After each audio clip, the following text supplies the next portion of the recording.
Take that off! Judge Everett Sloane's voice cracked across the courtroom like a gavel.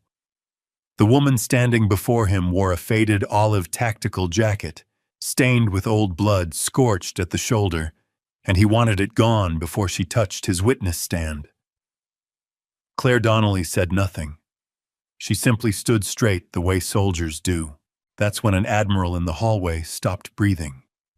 Stitched in black thread on her right shoulder, Phantom 4. He knew that call sign. 4 years ago in the mountains of Yemen, that call sign was the last voice his dying SEALs heard before they made it home. A nurse who never spoke about the war. A hero the courtroom was about to throw out.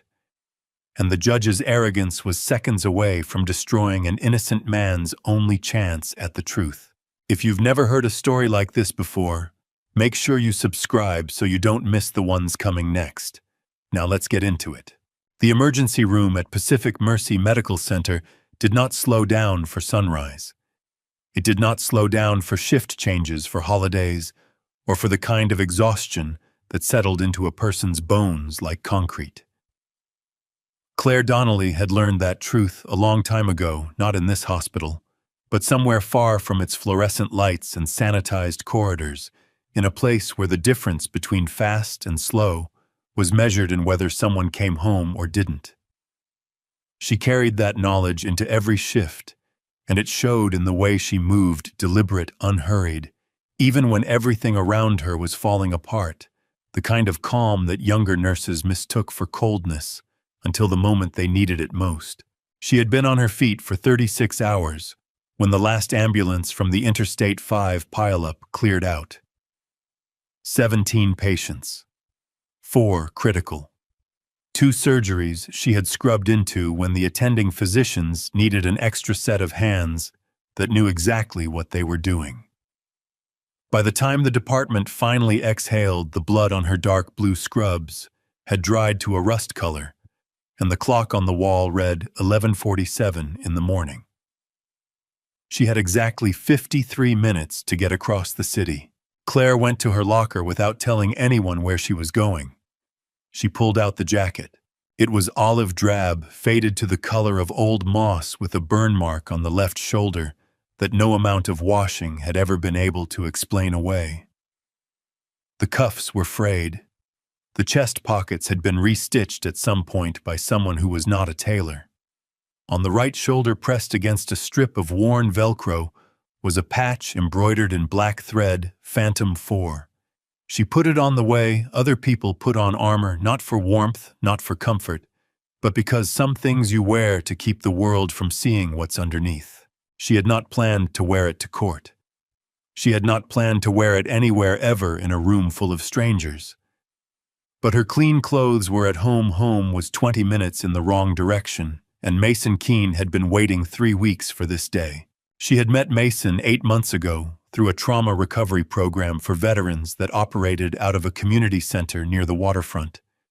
She had gone as a volunteer, which was the only way she ever went anywhere that required her to talk about herself. Mason had been sitting in the back row, arms crossed, radiating the specific kind of stillness that comes not from peace but from the decision to stop fighting every room you walk into. He hadn't spoken during the group session. Neither had Claire. Afterward, when she was gathering her things and trying not to make eye contact with anyone, she noticed him watching her rotate her left wrist, the slow, careful rotation that meant the nerve pain was back. He didn't say anything. He just set a cold water bottle on the table beside her and walked away.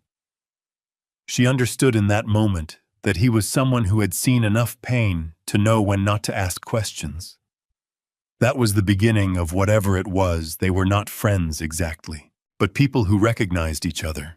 3 weeks ago, Mason had been walking back to his car through the gas lamp quarter when he heard a woman's voice, tight with the specific terror of someone who knows that screaming will make things worse. He turned into the alley and found 3 men surrounding a waitress named Paige Moreno, one of them pressing a folding knife against the outside of her jacket. What happened in the next 45 seconds was not a brawl. It was the controlled application of training two men on the ground. One with a dislocated shoulder, one with broken ribs, and Trevor Langston against the wall with a fractured jaw and a shattered orbital socket. Then Mason had knelt beside Trevor, disassembled a ballpoint pen with his teeth, and used the plastic tube to open an airway before the man drowned in his own blood. Trevor's father, Harrison Langston, had made his fortune building things in this city and had spent considerable energy ensuring that the city's institutions bent in his direction. By the time the police report was filed, the knife had disappeared from the record. Paige Moreno had been visited by two men in expensive suits who suggested she take some time to think carefully before making any statements, and Mason Keene had been recast as a disturbed veteran who had attacked three unarmed men without provocation. The story had the shape of something plausible enough to stick. All it needed was for no one to push back. Claire was the only person willing to push back who also had the credentials to be believed. She signed out of the hospital at 11:52 and took the fastest route downtown. The San Diego County Superior Court building was the kind of place designed to make people feel small marble floors that echoed ceilings that climbed too high, the ambient authority of a structure that had been deciding people's fates for generations. Courtroom 7B was on the second floor. When Claire pushed through the heavy wooden door, the session had already been called to order. Every head in the room turned. She knew what they saw.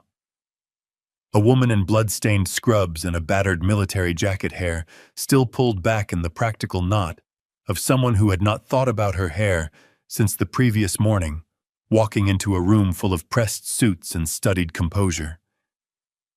At the defense table, Mason looked up.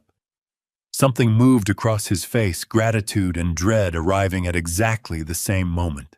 Judge Everett Sloan noticed her from the bench with the particular attention of a man who organized his understanding of the world by how things appeared.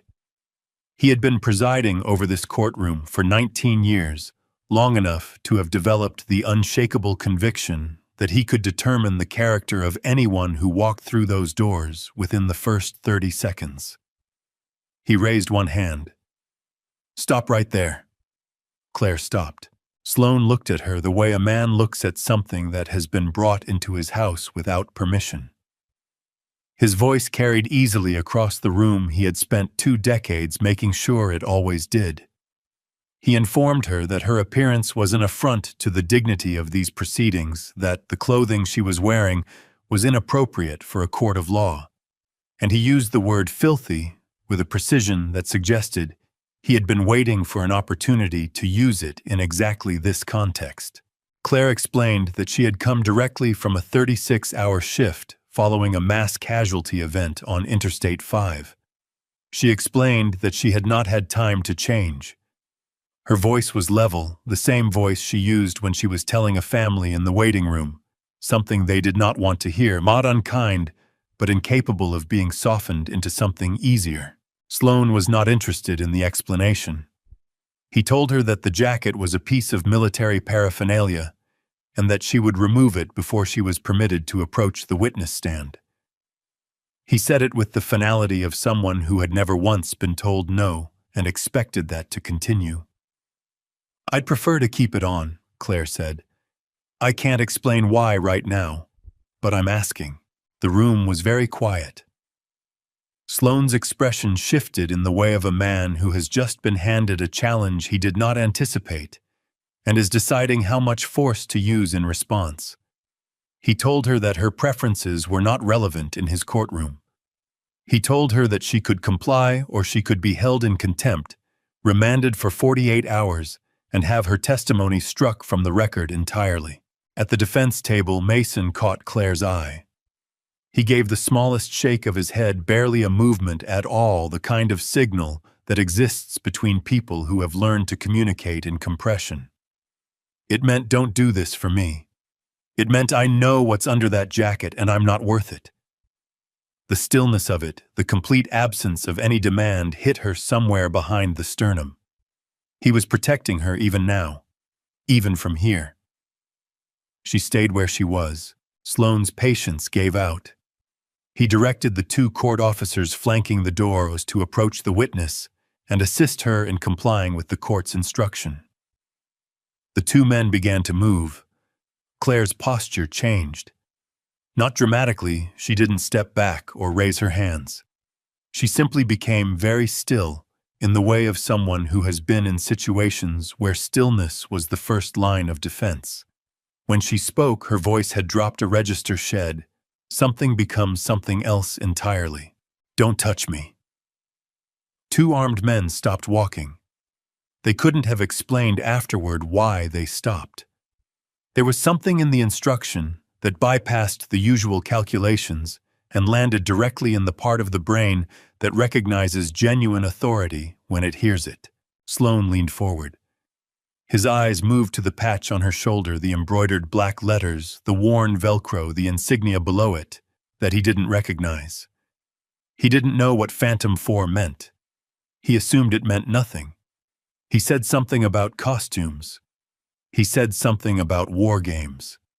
He said it loudly enough that his voice carried through the old wooden door behind Claire. The door that, due to a quirk in the building's aging frame, had never quite sealed correctly, and which opened onto a stretch of corridor with an unusual acoustic quality that made sound travel farther than it should.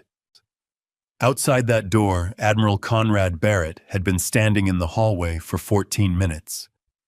His interagency meeting had been delayed. A scheduling conflict between two federal agencies had pushed the start time back by 30 minutes, and his aide had suggested the waiting room on the ground floor. Barrett had declined. He did not wait well in small rooms. He had positioned himself in the corridor outside 7B, hands clasped behind his back, watching the light change at the far window running through the agenda for the afternoon meeting in his head. He was thinking about logistics when he heard the judge's voice through the imperfect door. He heard the words, Phantom 4. He did not move for 3 full seconds, 3 seconds, in which the part of his mind that had spent 30 years processing battlefield information worked through the probability of what he had just heard and arrived at a conclusion that the rest of him wasn't ready for. Then he put his hand on the door. Admiral Conrad Barrett did not open the door the way a man enters a room he has been invited into. He opened it the way a man enters a room where something is going wrong, and he is the only person who understands the full weight of what that means. The hinges made no sound. The door swung inward, and Barrett stepped through it, and the shift in the room was immediate, not because of his uniform, though 4 stars had a way of rearranging the atmosphere of any space, but because of the quality of his attention.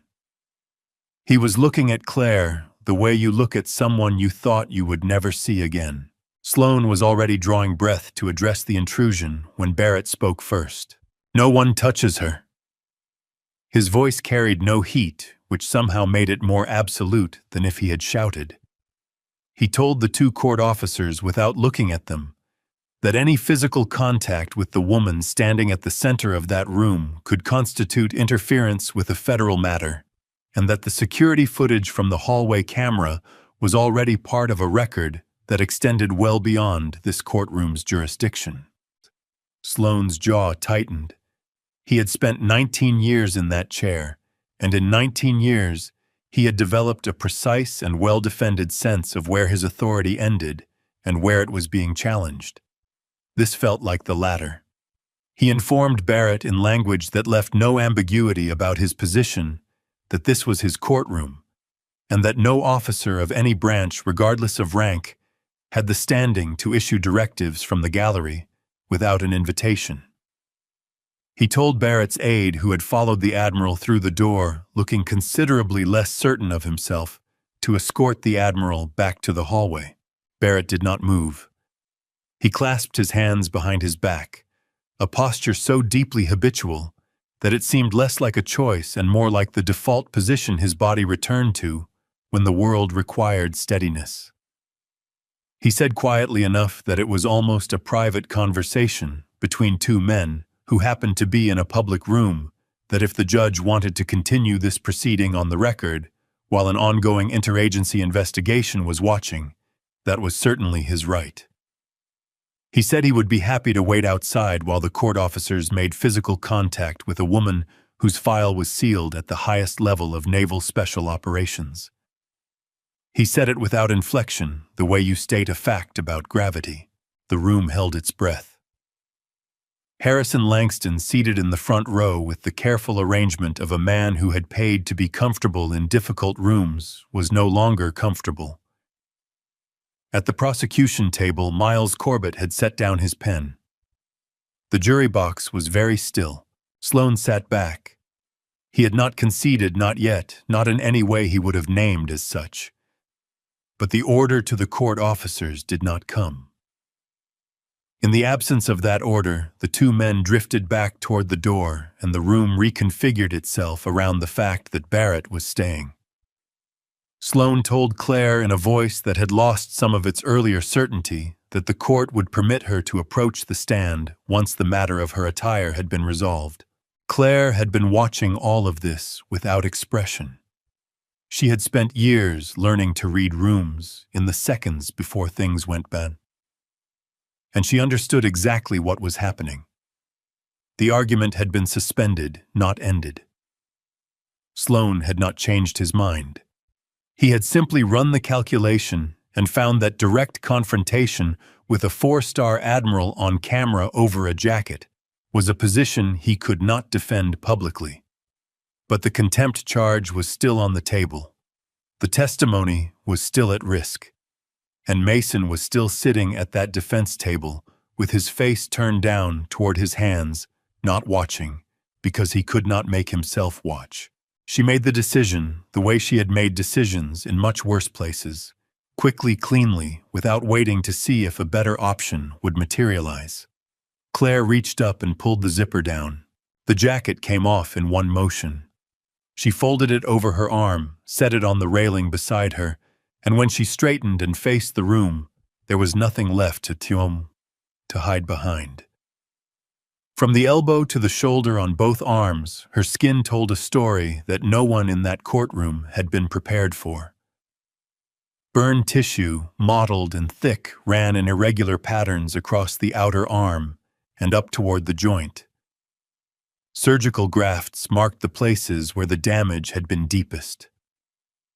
There were 2 scars that anyone with medical or military training would have identified immediately as entry wounds, small dents, the kind that only look minor because of everything that was done afterward to keep the person alive. The scarring was extensive enough and distributed in a pattern specific enough that it was clear these injuries had come within a measurable margin of requiring bilateral amputation. On her right forearm, just below where the worst of the grafting began, there was a tattoo, the trident of the Naval Special Warfare Command, and below it, a date. The date corresponded to a classified operation in the mountains of Yemen 4 years ago that had no official name in any document available to the public. Barrett recognized the date before he recognized anything else. He had spent the better part of 4 years trying not to think about that night, which is different from not thinking about it. He had been in the operations center, hundreds of miles from the mountainside, listening through a radio to the sound of people he was responsible for running out of options. He remembered the voice that had come through the static calm in a way that shouldn't have been possible given what the situation reports were telling him. The voice that had said in the flat professional shorthand of someone focused entirely on the problem in front of them, that she had 4 casualties, 2 critical, and that she needed 12 minutes and for everyone to stop talking on the channel. He had given her the 12 minutes. She had used 11 of them. The official record said that the medic designated Phantom 4 had been evacuated with injuries severe enough to end her military service. The file had been sealed. He had never learned her name. Barrett crossed the courtroom. He walked past the gallery, past the bar, and the bailiff made no move to stop him. There was something in the Admiral's trajectory that made intervention seem beside the point. He stopped in front of Claire, close enough that they were no longer performing for the room, but simply occupying the same small piece of it. He looked at her face, not at her arms, at her face. Then he brought his right hand up in a salute, precise, formal, the kind that carries the full weight of what the gesture is supposed to mean when the rank difference makes it entirely voluntary. "My men came home because of you," he said. "All 4 of them." The room had been quiet before. Now it was the kind of quiet that happens when people understand collectively that they have just witnessed something that recontextualizes everything that came before it. Every person in that courtroom was now doing the same arithmetic, and the answer was not comfortable. At the defense table, Mason had his elbows on the wood and his face in his hands. He was not hiding. He simply could not hold his head up under the weight of what he was watching. He knew about those arms. He had never seen them, but he knew because he had been the one to set a cold water bottle on a table beside her without asking questions.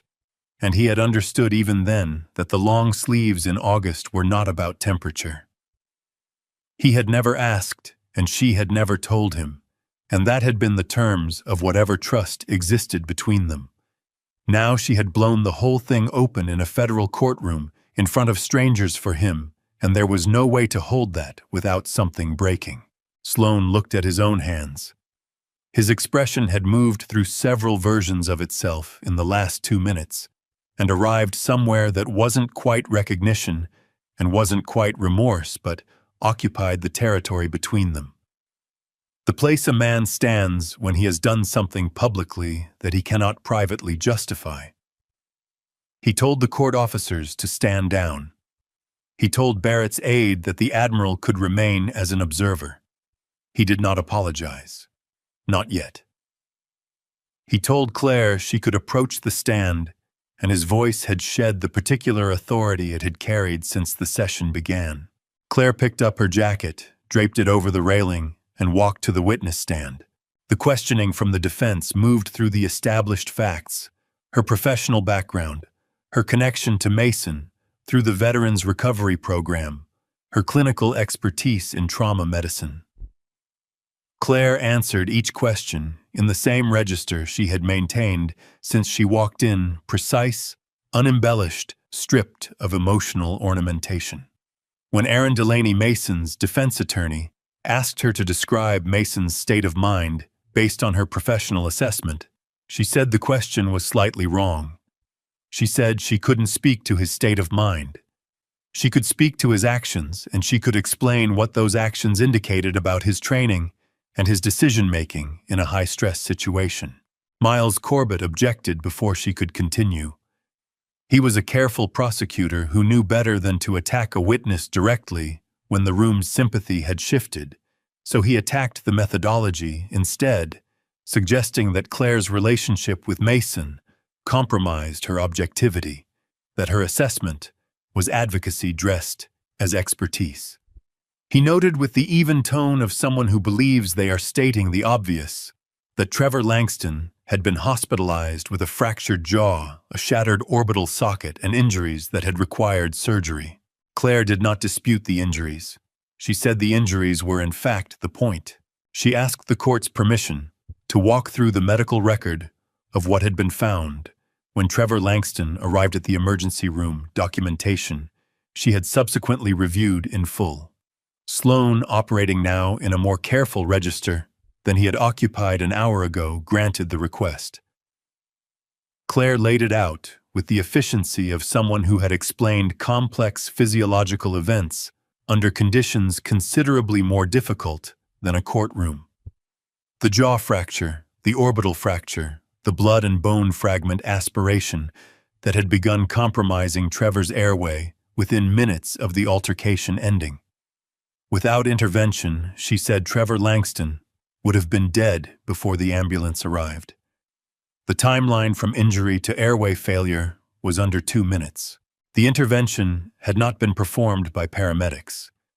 It had been performed at the scene using the hollow tube from a disassembled ballpoint pen inserted to bypass the obstruction and maintain an open airway. She described the technique in clinical terms that left no room for ambiguity about the level of training required to execute it correctly under those conditions in that amount of time. Standard emergency medical services protocols did not include the use of improvised equipment. The pen had not come from a paramedic's bag. It had come from Mason's pocket. Corbett pushed back. He suggested that the improvised procedure could have been misattributed in the documentation or executed by emergency personnel who improvised due to equipment failure. Each suggestion was reasonable on its own. Claire addressed each one with the same patience she used when explaining a diagnosis to a family who didn't want to believe it. She walked through the evidence that the pen device had been in place and functioning when the paramedics arrived, and what that sequencing meant for who had placed it and when. A person in the grip of uncontrolled violence, she said, does not stop to save the life of the person they have just injured. The two actions, the force required to incapacitate a threat and the precision required to keep that person alive immediately afterward, are not compatible with a single psychological state. What the medical record described was not an attack. It was an intervention preceded by a use of force that the intervener had then immediately worked to mitigate. She said it without drama. She said it the way you say something that is simply true. Corbett was preparing his next objection when Claire set down the file she had been holding and looked at the judge.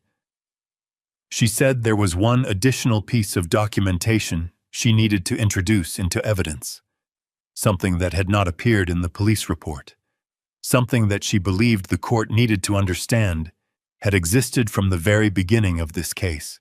Harrison Langston's posture changed in the front row. The careful arrangement of a man who had paid to be comfortable came undone very slightly at the edges. The fracture pattern in Trevor Langston's right wrist had been documented in the emergency room intake report, and Claire had the page in front of her. She walked the court through what the imaging showed: a specific compression fracture along the radial styloid, the kind that results not from a fall or a block, but from the sudden forced rotation of a joint that is gripping something at the moment of impact. It was, she explained, a disarmament injury. The wrist breaks because the hand won't let go of what it's holding, and the person taking the weapon doesn't give it the option. Sloan looked at the police report again. He flipped through it twice the way a person flips through something they already know doesn't contain what they're looking for, still hoping. There was no weapon listed in the initial incident summary. No knife, no firearm, no object of any kind recovered at the scene or documented as evidence. The report described 3 men and an altercation, and a veteran with a history of psychological treatment. It did not describe a woman being held at knife point in an alley. Claire set the imaging report down and picked up something else, a single sheet, an evidence intake form from Pacific Mercy Medical Center, printed on the hospital's standard documentation template, signed and time-stamped. She said that when the trauma team had cut away Trevor Langston's jacket in the emergency bay to assess his injuries, an object had fallen from the interior pocket. A folding knife with a 4-inch blade in the closed position. She had been present. She had picked it up herself using a gloved hand, and she had logged it immediately. Time description, condition, location of recovery before placing it in a sealed evidence bag and transferring it to the hospital's secure property storage where it had remained untouched since that night. She had brought the chain of custody receipt with her. The room did not erupt. It went very still instead, which was worse. The stillness of a place where everyone has just understood something at the same time, and no one is yet sure what to do with the understanding. Miles Corbett set his pen down on the table and did not pick it up again. Harrison Langston was sitting in the front row with his hands on his knees, and the projection of control he had maintained all morning was failing. In real time, his eyes had moved to Corbett and stayed there waiting for something that Corbett was not going to be able to provide. Sloan looked at Claire over the rims of his reading glasses. His voice when he spoke had lost the last of the register it had carried at the start of the session. He asked her to confirm that the knife she had documented had not been turned over to law enforcement had not appeared in any evidence log filed by the responding officers, and had not been referenced in any documentation provided to the prosecution in the preparation of this case. Claire confirmed all three. Sloane asked Corbett to explain the discrepancy. Corbett stood. He was a careful man and a good attorney, and he understood that what he said in the next 30 seconds would define the rest of this afternoon, and possibly considerably more than that. He said he had prosecuted this case based on materials provided by the investigating officers, and that he had no prior knowledge of any weapon recovered at the hospital. He said it steadily, without embellishment, because it was the only position he could take that had any structural integrity. The problem was that his steadiness in this context only made the question worse. If Corbett hadn't known about the knife, then the investigating officers had chosen not to tell him, and the reason a weapon that exculpated the defendant would be withheld from the prosecution was not a reason anyone in that room wanted to say out loud. The silence where Corbett's explanation should have been said it for them. Mason lifted his face from his hands. He had been in that position for a long time, long enough that his attorney, Aaron Delaney, had placed a hand on his shoulder at some point, though Mason hadn't fully registered it. He looked first at Claire, then at Harrison Langston, and his expression did something that no one who hadn't lived through the specific combination of relief and devastation would have been able to read correctly. He had spent 3 weeks being told that what he remembered from that alley was not what had happened. He had read the police report. He had seen his own actions described in language calibrated to make him sound like a danger to himself and everyone around him. Now he was looking at a man in the front row who had paid in some specific and documentable way for that version of events to exist. The knowledge settled into Mason's face like something very heavy coming to rest. Sloane removed his glasses.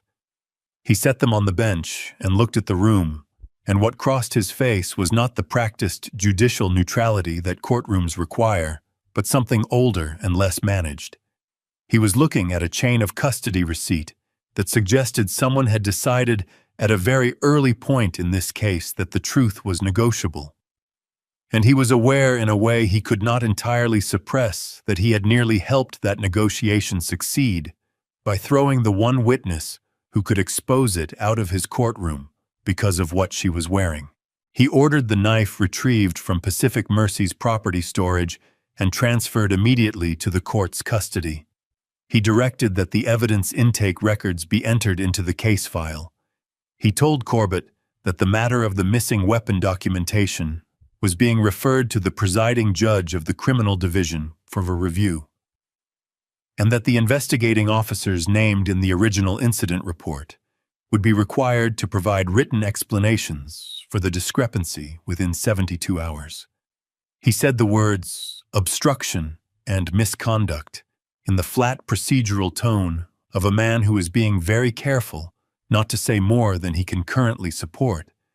But the words were in the room now, and they were not going to leave. Then he looked at the case file in front of him. The medical documentation. The chain of custody receipt. The imaging report describing a wrist injury consistent with forcible disarmament. The clinical analysis of an improvised airway procedure performed in under 2 minutes on the man who had just been threatening a woman with a knife. He closed the file.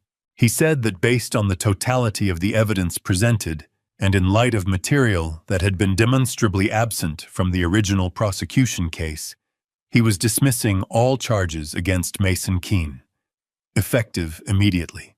Mason didn't stand up right away. Aaron Delaney was already on his feet saying something Mason couldn't process, and the room had shifted into the low-frequency noise of a place where something significant has just happened, and the people in it are still deciding how to respond.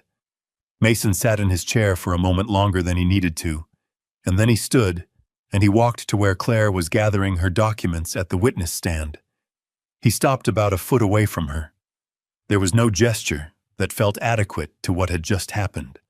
The jacket, the scars, the years she had spent keeping those scars covered, all of it deployed in a federal courtroom for a man who had once set a cold water bottle on a table because he knew better than to ask. His eyes went red before the tears came, and when they did, he didn't try to stop them. He stood in front of her and let them fall, and she looked back at him with an expression that was tired and certain, in equal measure the expression of someone who made a decision and has no regrets about it and is simply waiting for the weight of it to finish settling. At the front of the room, Sloane asked the Langston family and Miles Corbett to remain in the courtroom. He told Harrison Langston that the investigation would include a review of any communications between the Langston family and the officers involved in the original inquiry, and that he would be strongly advised to have legal counsel present for whatever came next. Harrison Langston said nothing. Paige Moreno, who had been sitting in the back row of the gallery, was approached quietly by a victim's advocate from the district attorney's office within 20 minutes of the dismissal. She was told that the situation had changed, the knife had been recovered, the charges against Mason had been dismissed, and the people who had visited her 3 weeks ago no longer had the same leverage. Paige listened, and then she nodded, and then she asked for a glass of water and a pen because she had something she wanted to put in writing before she changed her mind. Sloane asked Claire to approach the bench before she left. He kept his voice low enough that the gallery couldn't hear him clearly. He told her that the court owed her an apology plainly, without the lawyerly qualifications that might have softened the accountability of it. He said that he had allowed his judgment to be determined by how a person looked, rather than what she had to say, and that this had nearly resulted in a serious miscarriage of justice. Claire accepted the apology without performance, without telling him it was fine when it hadn't been. She picked up her jacket from the railing, put it on, and zipped it up. Outside, the marble corridor was cooler than the courtroom had been. The nerve pain in Claire's arms had moved from a background signal to something more insistent it always did when the adrenaline that usually kept it manageable started to recede. She walked toward the main exit and found Barrett standing beside the tall window at the end of the hall, looking out at the street below. He turned when he heard her footsteps. He told her without preamble that he had been trying to locate Phantom 4 for 4 years. Claire told him that Phantom 4 had not survived Yemen. The person who had was a nurse in San Diego, and those were different things, and the distinction mattered to her. Barrett said he understood the distinction, and that he was going to disagree with it anyway, because the thing that had kept 4 men alive in a cave in the mountains of Yemen was not a military designation. It was a particular quality of a particular person, and that quality had been in this building today, and it was not the kind of thing that disappeared just because the uniform came off.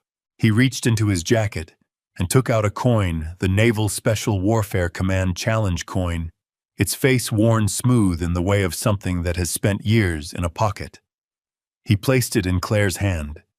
He told her that there was a position available at Naval Amphibious Base Coronado for a senior instructor in combat trauma management, and that if she ever wanted it, he would make one call and consider it the smallest debt he had ever repaid. Claire turned the coin over once between her fingers.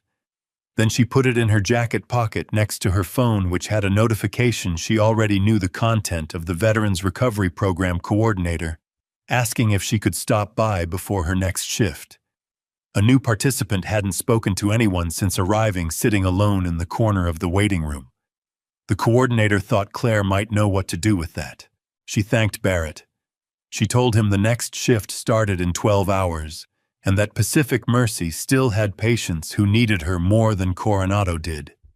He gave her a slight nod, not the formal salute of the courtroom, just the acknowledgement one person gives another when they recognize that the right thing has been said. Claire pushed through the heavy glass door and came out into the San Diego afternoon. The city moved around her the way it always did, indifferent, continuous, full of people who had no idea what had happened in courtroom 7B and no reason to know. She turned toward the parking structure and kept walking. The olive jacket zipped to the throat, the coin in her pocket, the pain in her arms doing what it always did. She had never needed the world to know her name. She needed to be somewhere she was useful, and she knew exactly where that was. There's something this story keeps coming back to that I think is worth sitting with for a moment. The judge saw a dirty jacket and made his decision in 30 seconds. The police report saw a veteran with a trauma history and built an entire case around that assumption. Harrison Langston saw a system he could afford to bend and assumed it would stay bent. Every single one of them was wrong, not because they lacked information, but because they stopped looking the moment they thought they already understood. Claire didn't win because she was a hero. She won because she showed up with evidence, with precision, and with the willingness to pay a personal cost for someone else's truth. Those aren't military qualities. Those are human ones.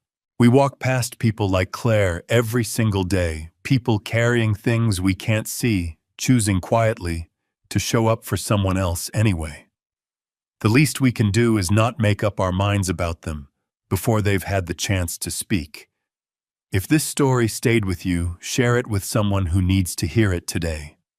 And if you want more stories like this one, the kind that remind you what people are actually capable of, subscribe so you're here for the next one. We'll see you then.